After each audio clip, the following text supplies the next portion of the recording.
एक माइक है भाई, कहाँ है? अच्छा लो आप है एक रोशन। अरे रुक कीजिए। हाँ अभी गाएगा, पंप वाला गाना गाएगा ना। हाँ डीप लगेगा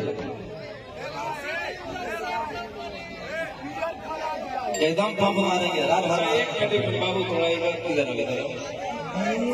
ये रोशन, ये बच्चा ऐसे मेरा भतीजा लगता है।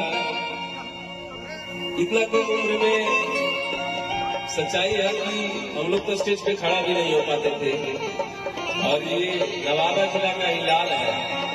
एक बार जोरदार ताली बजा के बच्चा का आशीर्वाद दे जाएगा। हेलो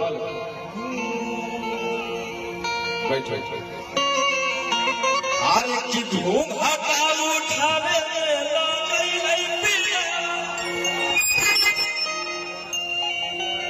तीन वाव कहाँ गई? तीने को और कहाँ गई? एक बार फिर से पंप की ओर चलते हैं। देखो गमछी दीजिएगा, सेल्फी भी हो जाएगा, दिल में रखिए ना।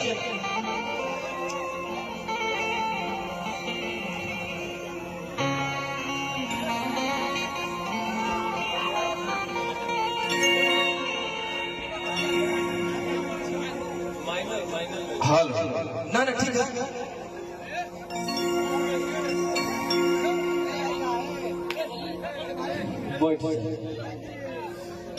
रोशन भी आइएगा। हम चाहेंगे कि तीनों भाई साथ में गाएं। अच्छा चलो भैया थोड़ा सा आइएगा। जोरदार ताली टाइगर के लिए। कल्लू भैया भैया एक बार जोरदार ताली रोशन रोहित भाई के लिए बजा दीजिए। जोरदार ताली बजा दीजिए। पटना में हम जब भी रोशन भैया के स्टूडियो पे आते थे, भाई हमेशा मिलते थे और बहुत प्यारा गाते हैं। और ये आप लोग अच्छे अच्छे हैं।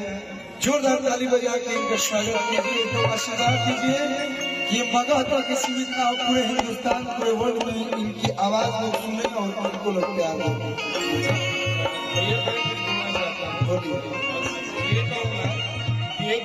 मेरा गाना आने वाला है मेरे चैनल से। बहुत ही अच्छा सॉन्ग है जो कि हमारे प्रिय रोशन भैया की आवाज में है और शिल्पी राज जी की आवाज में है। तो मैं चाहूंगा एक बार वो गाना प्ले में करूं। वो अभी रिलीज भी हुआ है, कंटेंट आईडी लगा दीजिए। पहले भाई को गाल दीजिए, इसके बाद झूमा जाएगा, सब लोग झूमा जाएगा। पहले भाई रोशन जी के बाद उसके बाद हाँ प्लीज। अरे भैया के बाद रोशन भैया को जान है जी। ओढ़निया गिरावत चले लू बाजार में भैया और एक घूम हटा उठावे लो जइले पिया उठा उठा पेते सब तो लोग नमस्कार तुमको बोलना पड़ेगा क्या? इधर अब लोग बात है कि भैया की नया नया गौना हुआ। अब गौना बेचारी के हुआ तो पहला रात सुहागरात के दिन था और सुहागरात के रात था तो शादी हुआ कल हुआ। और उसका मर्दा क्या किया कि 8 बजे से पलांटी मार दिया। पलांटी मतलब छू छाप कुछ नहीं किया, जो भी किया 12 बजे बाद किया।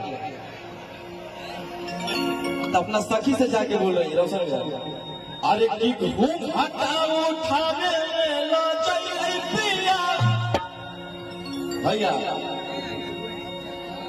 की घूम हटा उठावे लो जइले पिया आओ अंजोरा में सुतलै नहीं पूते पिया।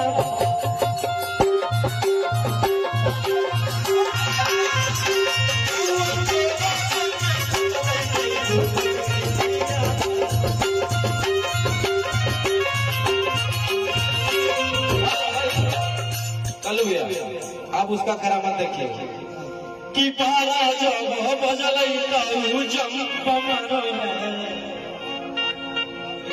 जंप मारने आता है ना सिर्फ अभी सिखाया था कुछ देर पहले मारना है आपको कि पारा जब बजलै तू जंप मारो अपोलर पर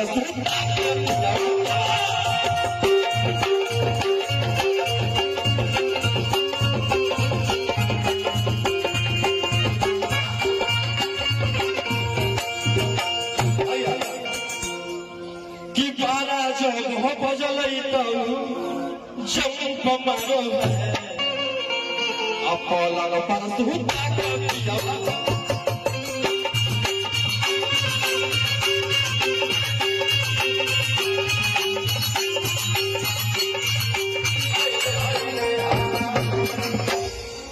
कि पारा जब बजलै तू जंप मारो अपोलर पर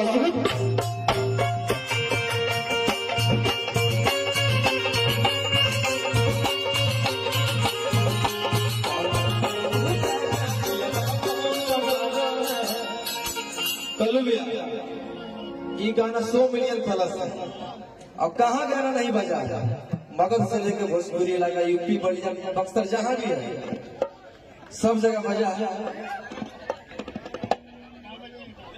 टिंकू भैया भगवान करो 100 ना 1000 मिलियन हो गए। हाँ आपका आशीर्वाद रहेगा आप पंडित जी बोले तो हो ही जाएगा। हम कुछ नहीं है सब हमारे भाई लोग है क्या भैया जीरो से हीरो बनाते हैं छोटा ताली बजा दी बड़े भैया टिंकू भैया स्टाइल है कौन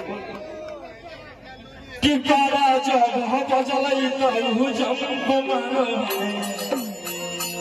कि पारा जब बजलै तू जंप मारो अपोलर पर